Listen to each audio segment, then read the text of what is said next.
Bendito seja o nosso Deus, igreja, glorificado e exaltado seja o Rei Jesus, a quem adoramos, a quem exaltamos nessa noite. E mais um culto da família, mais uma sexta-feira de bastante chuva, chuvas de bênção, chuva abençoada que nos trouxe o Senhor. Amados, em mais um momento de reflexão no culto da família, nós queremos cumprimentar, caso exista alguém nos visitando, sinta-se bem à vontade. E o internauta que interage conosco, um forte abraço. Muito bem, nessa noite nós queremos começar por uma notícia, mas não pregarei escatologia, prometo. Vou só dar um breve comentário para que nós estejamos atentos. Repitamos, não será uma palavra escatológica, até porque é um culto da família, mas é para que nós entendamos e nos apercebamos de algo tremendo que está acontecendo nesse exato momento. Então vamos lá. Eu leio a notícia.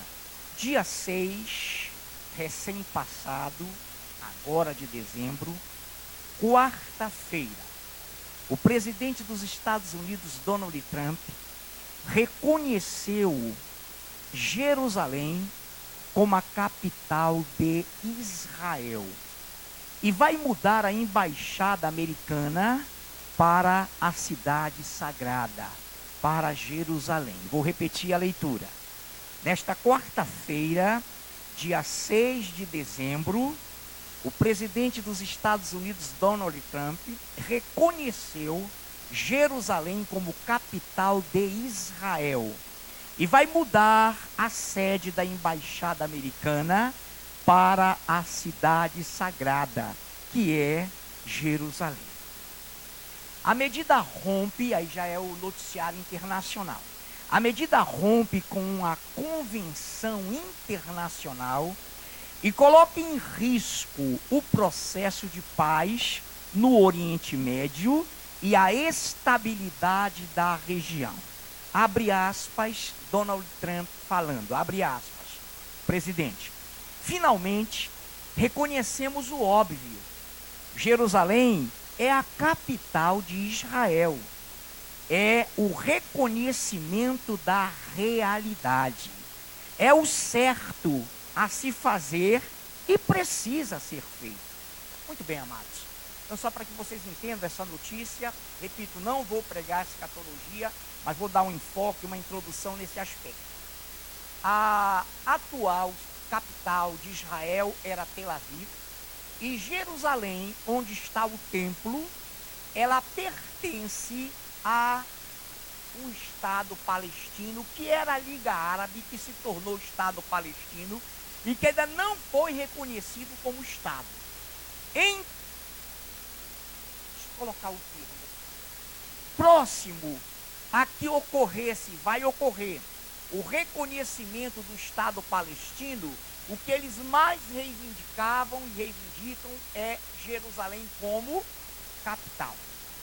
Então, o Estado palestino, repleto de árabes, muçulmanos, islâmicos, esqueça o Estado Islâmico, que é uma instituição terrorista, mas árabes, muçulmanos, islâmicos e todos os países da ex-Liga Árabe, que hoje é o Estado palestino, estavam querendo e querem Jerusalém como sua capital. Então havia e há uma briga muito ferrenha, porque na visão escatológica, quando Cristo voltar, Jerusalém terá que ser a capital de Israel e o templo deve estar reconstruído.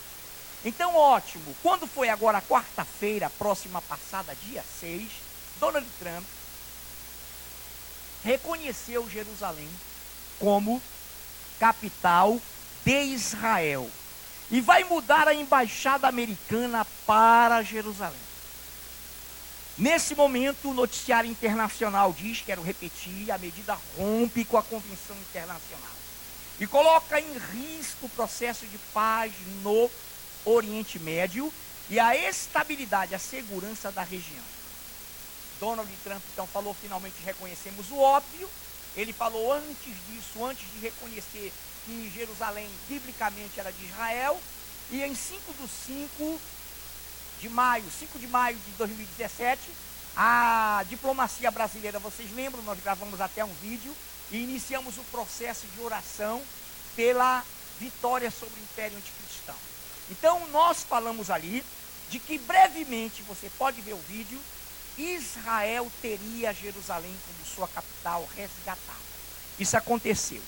Amados, o que isso enseja? Já começou a confusão. Os islâmicos, muçulmanos, árabes, por diversos interesses, vão brigar, vão tentar matar o Donald Trump, vão tentar quebrar essa resolução que já tem a adesão de 5 países. Então Donald Trump noticiou, os Estados Unidos noticiaram, foram favoráveis e já 5 países se associaram ao reconhecimento de Jerusalém como capital de Israel. Está posto o pano, está posto o cenário para o confronto Gog e Magog, para Gog e Magog, para Gog da terra de Magog, perdão, sempre eu esqueço esse detalhe, a terra de Magog, vão estar juntos e vão começar a lutar contra Jerusalém sendo capital de Israel. O que estamos vendo nesse momento? O abrir para esse ano que vai se iniciar de um tremendo momento para a história de Israel. O seu primeiro-ministro já se expressou, vocês viram, pela ONU, dizendo, e depois pela Assembleia Norte-Americana, uma reunião de senadores, dizendo que era hora de Israel reconstruir seu templo, resgatar tudo que é seu, inclusive Jerusalém como capital. O que significa isso para nós, igreja? Significa um toque de atenção, de recolhimento à santidade, de recolhimento à purificação, de recolhimento a atentarmos para o quadro que estamos vivendo. Porque, irmãos, o fato é que pouca gente ainda não entendeu, pouca gente entendeu e muita gente ainda não entendeu, melhor colocando, que foi instaurada e Jerusalém será já é a capital de Israel. Então isso gera uma série de conflitos, isso rompe com uma convenção internacional mediada entre os países árabes, entre a Aliança Árabe, entre o Estado palestino e Israel, uma tentativa de paz entre eles, humanamente e politicamente falando. Porém, nessa noite, eu quero abrir com a igreja, em Hebreus capítulo 10, texto muito conhecido da amada igreja, e eu digo sem medo de errar, nós abrimos um novo momento da igreja na terra. Nós estamos num momento, queridos, de atenção, de alerta máxima, porque é o momento. As altas autoridades do Senado israelita, seu primeiro-ministro, estão apostando que o templo sai até março, porque eles têm capacidade de construir em 3 meses, pela tecnologia, pela visão que eles possuem. Deixa eu corrigir, no mínimo em 3 meses, no mínimo, ou seja, ou no máximo, vai ser muito rápido. Então abramos em Hebreus capítulo 10, passagem conhecidíssima da igreja do Senhor. A partir do versículo 23, amados, a partir do versículo 23, guardemos firme a confissão da esperança, sem vacilar, pois quem fez a promessa é fiel. Consideremos-nos também uns aos outros, para nos estimularmos ao amor e às boas obras. Não deixemos de congregar-nos, como é costume de alguns.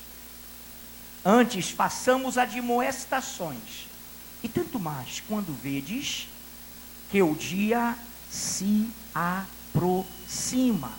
Pediríamos uma oração com o nosso pastor Gabriel, e nós vamos dar continuidade a essa palavra.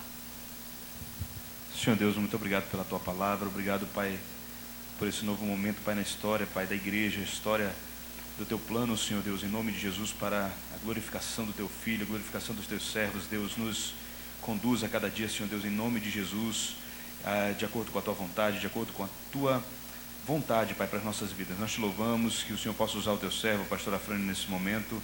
Fala conosco através da tua palavra e transforma-nos. Em nome do Senhor Jesus. Amém. Amém, Jesus. Glorificado seja o teu nome, Pai.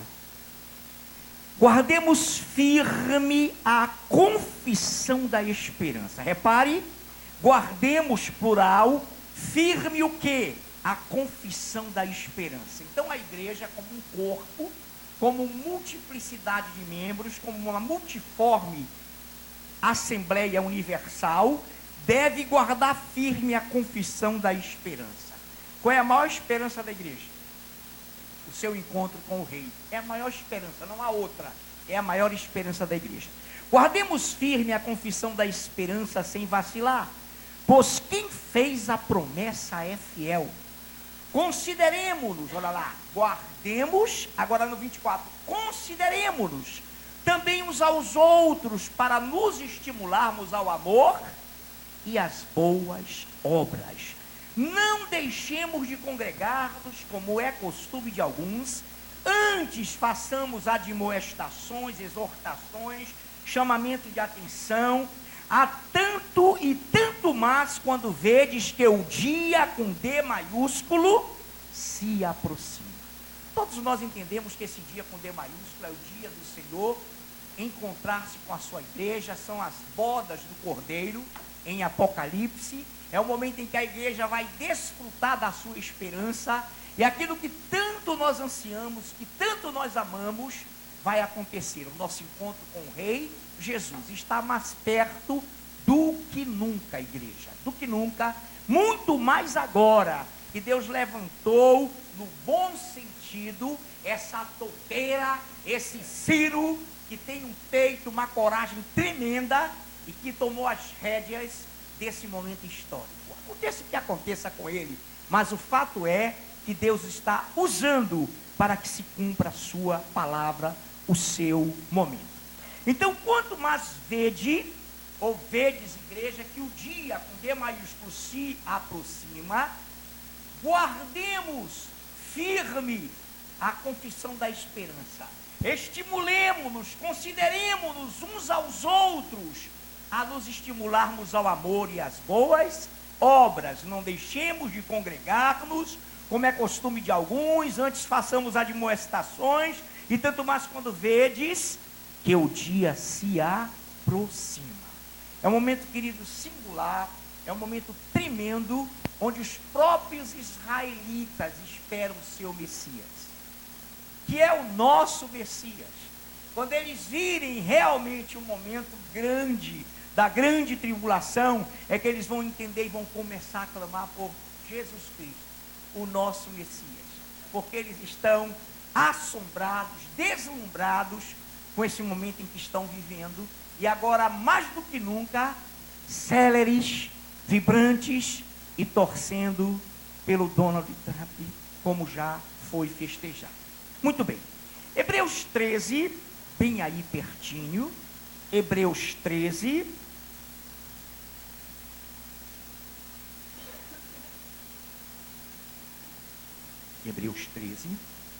de 14 a 21. Preste bem atenção, igreja do Senhor. Hebreus 13, de 14 a 21. Na verdade, não temos aqui cidade permanente, mas buscamos a que há de vir. Por meio de Jesus, pois, ofereçamos sempre a Deus sacrifício de louvor, que é o fruto de lábios que confessam o seu nome. Não negligencieis igualmente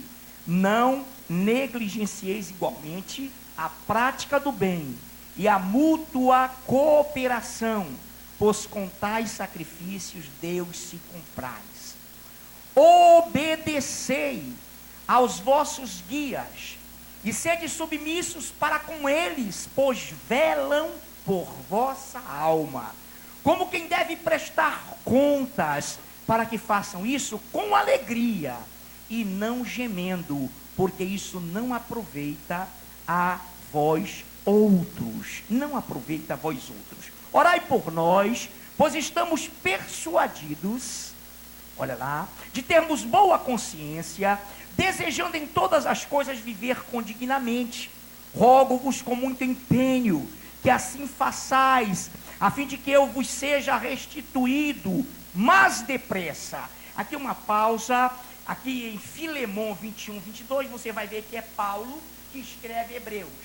Esse texto, ele fala a Filemon, mas não é o nosso foco. Então eu digo, rogo-vos, está falando aqui de liderança, rogo-vos com muito empenho, que assim façais, a fim de que eu vos seja restituído mais depressa. Ora, o Deus da paz, que tornou a trazer dentre os mortos a Jesus, nosso Senhor, o grande pastor das ovelhas, pelo sangue da eterna aliança, vos aperfeiçoe em todo o bem, para cumprirdes a sua vontade, operando em vós o que é agradável diante dele, por Jesus Cristo, a quem seja a glória para todo o sempre.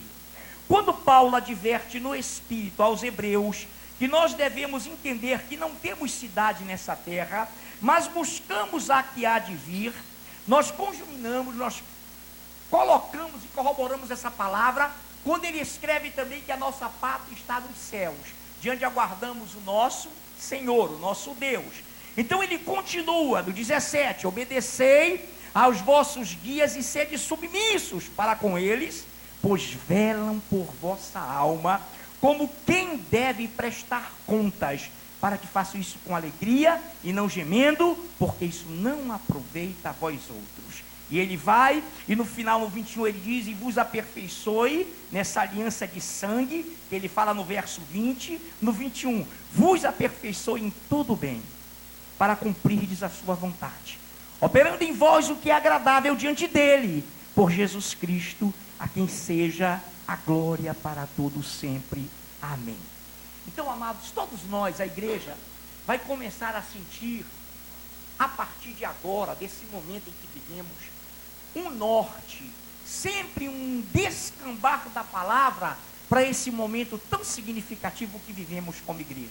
Temos que ter olhos de águia, temos que abrir os olhos do nosso entendimento, temos que ter a dimensão do que o Senhor está falando. Ele está balançando a videira, ele está executando o juízo pela casa de Deus, ele está começando a chamar o seu povo ao arrebatamento. Pode ter certeza disso, embora em plena apostasia, embora em plena falta de amor, mas o Senhor tem aqui dentro, eu creio, e em muitas igrejas o quase. O amor se esfriará de quase todos, mas não de todos. Então, o Senhor roga através de Paulo que nós sejamos apresentados ao Senhor como igreja, como noiva pura, sem mácula e virgem, para um só Senhor.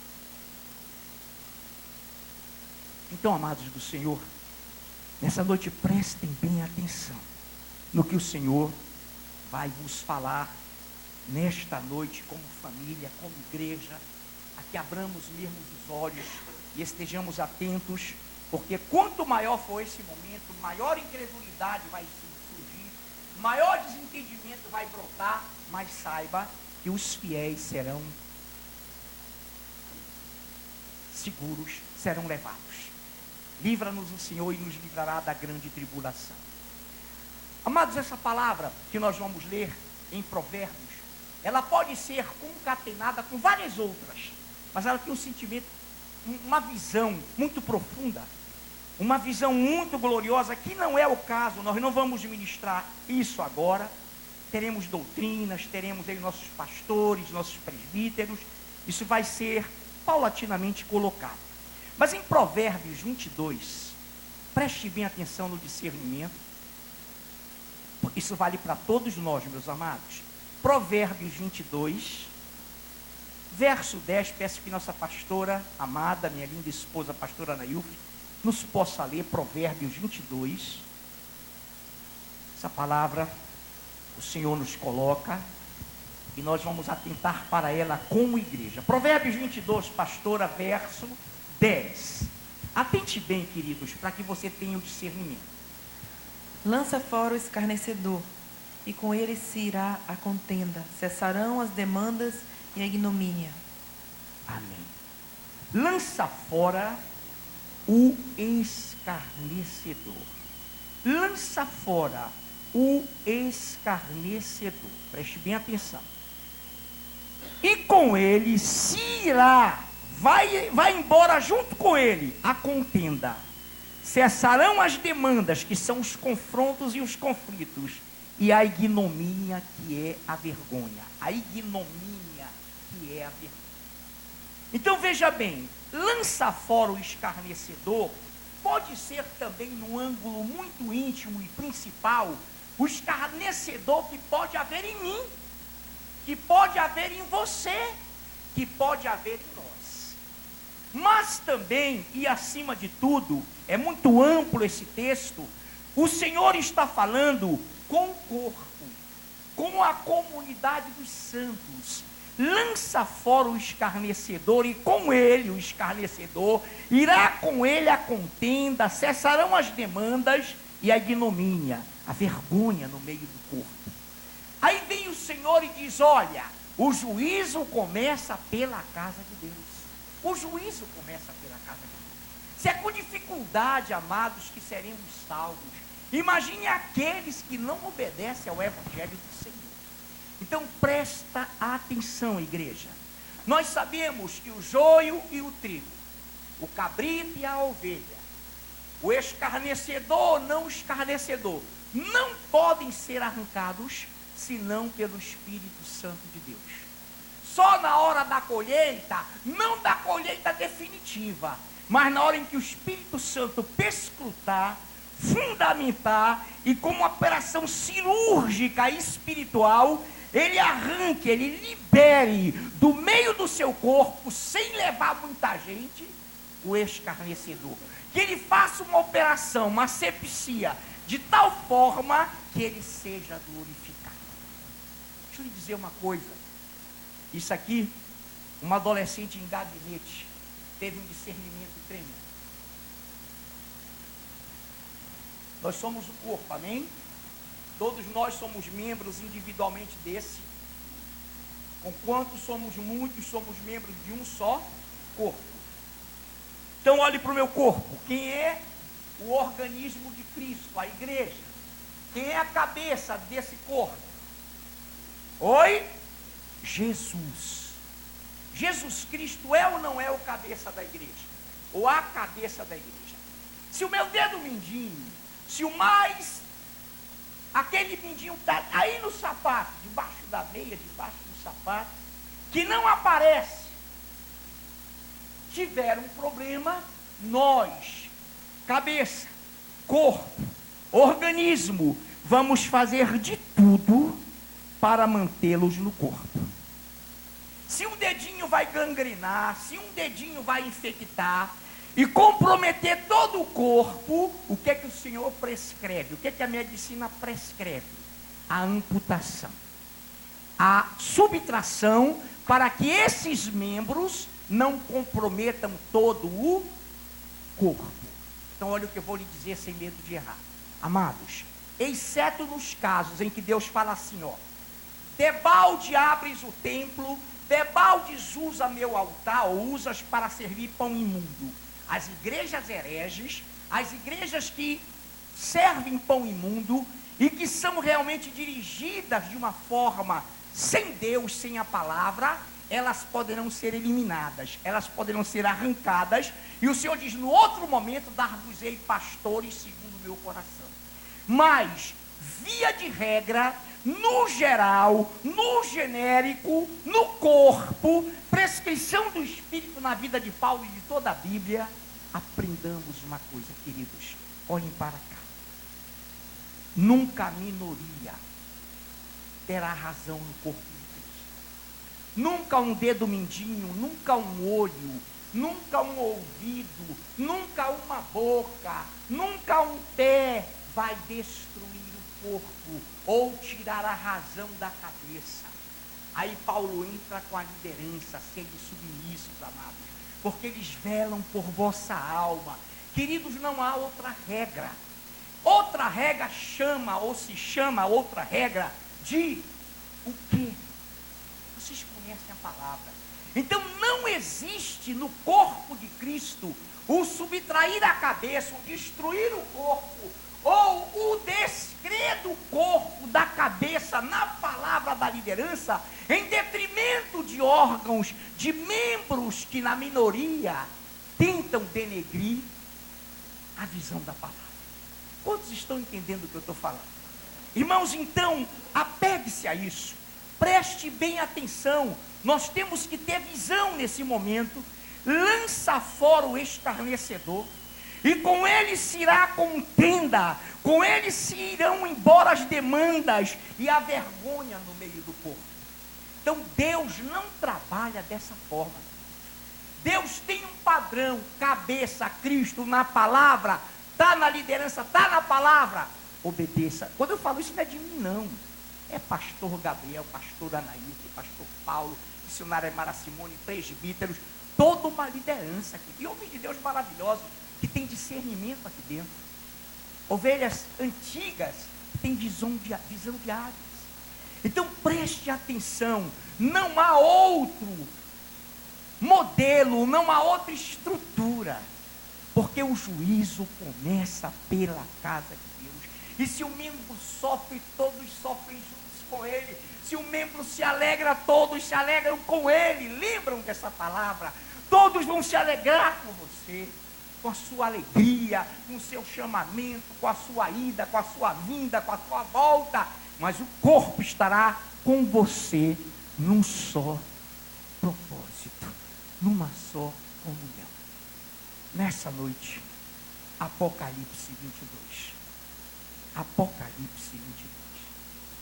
Apocalipse 22. Atenta bem, igreja, discerne, porque os dias são findos, a hora é chegada, Deus está fazendo o balançar da videira, Deus está podando, Deus está ajuizando, e Deus está dando a nós a última chamada. Apocalipse 22. Apocalipse 22, amados do Senhor. Eu não vou ler tudo, porque é muito grande, mas vamos só para o que é interessante agora. A partir do versículo 3, é sobre a cidade do Senhor. 3, vamos ler até o 17. Nunca mais haverá qualquer maldição. Nela estará o trono de Deus e do Cordeiro. Os seus servos o servirão, contemplarão a sua face, e na sua fronte está o nome dele. Então já não haverá noite, nem precisam eles de luz de candeia, nem da luz do sol, porque o Senhor Deus brilhará sobre eles, e reinarão pelos séculos dos séculos.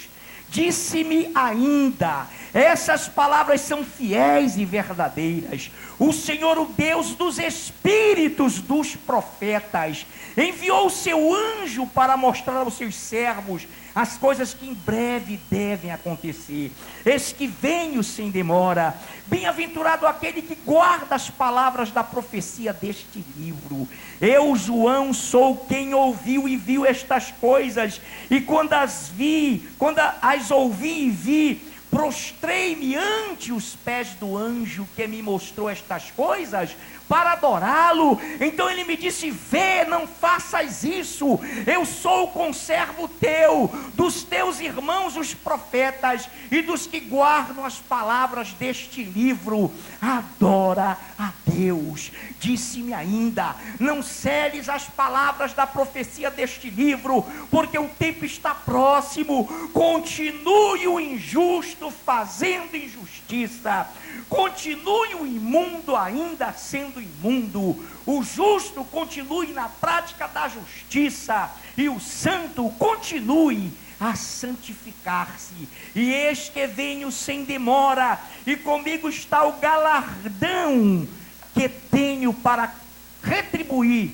a cada um segundo as suas obras. Eu sou o alfa e o ômega, o primeiro e o último, o princípio e o fim. Bem-aventurados aqueles que lavam as suas vestiduras no sangue do Cordeiro, para que lhes assista o direito à árvore da vida, e entrem na cidade pelas portas. Fora ficam os cães, os feiticeiros, os impuros, os assassinos, os idólatras e todo aquele que ama e pratica a mentira. Eu, Jesus, enviei o meu anjo para vos testificar essas coisas às igrejas. Eu sou a raiz e a geração de Davi, a brilhante estrela da manhã. O Espírito e a noiva dizem: vem. Aquele que ouve, diga: vem. Aquele que tem sede, venha. E quem quiser, receba de graça a água da vida. Amados do Senhor, recebamos de graça a água da vida.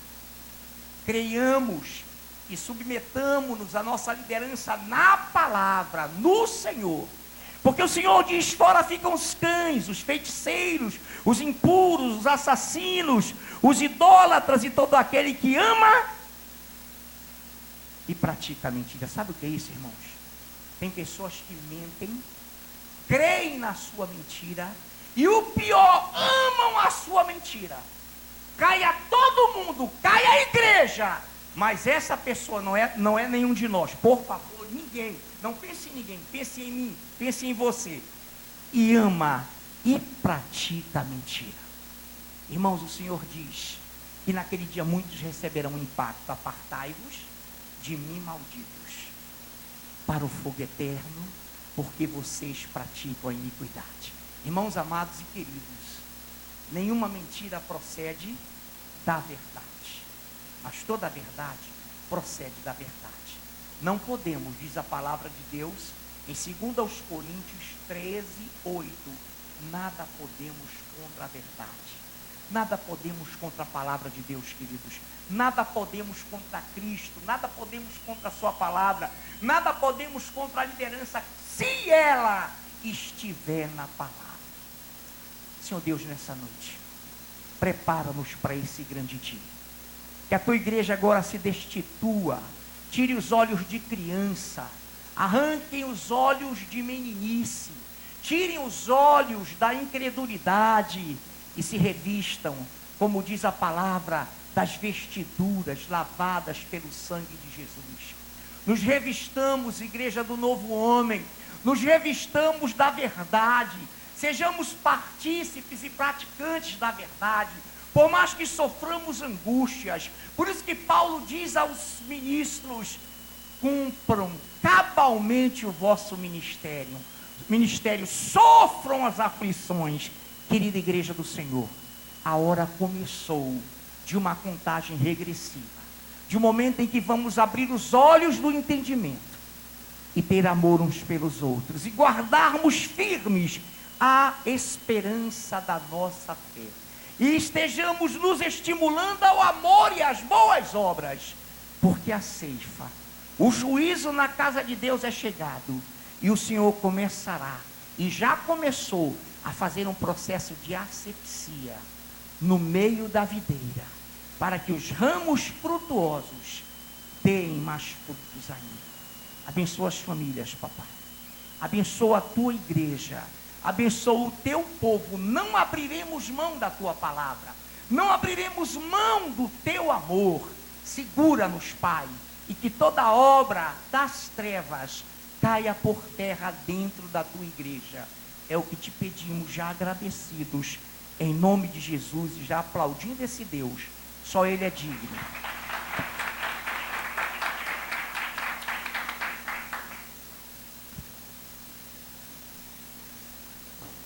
Glória a Deus, igreja.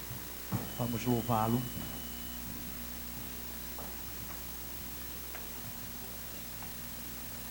Possamos ficar de pé na presença de Deus. Quem tentará contra o braço forte do Senhor? Quem é que pode contra o nosso Deus Todo-Poderoso, contra a igreja, contra a menina dos olhos dele? Ninguém. Porque a igreja pertence ao Senhor. E um dia nós estaremos com esse Deus, onde não haverá mais noite, como foi ministrado aqui, nem pranto, nem dor, nem nada que nos aflige nesse mundo. Um dia nós nos encontraremos com Ele. Ele está preparando um povo para subir. Ele está preparando um povo para se encontrar com Ele. Que nós sejamos esse povo, que nada nos tire da presença do Senhor. Nas coisas desse mundo, passaremos sim por lutas, por aflições, mas nós temos a certeza que um dia nós nos encontraremos com Ele. Um dia nós estaremos eternamente na presença do Senhor. Que nós possamos declarar com todo o nosso coração: ó Deus, eu sei que um dia eu vou contemplar a Tua glória, eu vou Te ver face a face, eu vou estar na Tua presença, Deus amado, por um dia eterno, por toda a eternidade. Nós estaremos contigo, Deus, poderemos estar face a face, dizendo: como santo Tu és.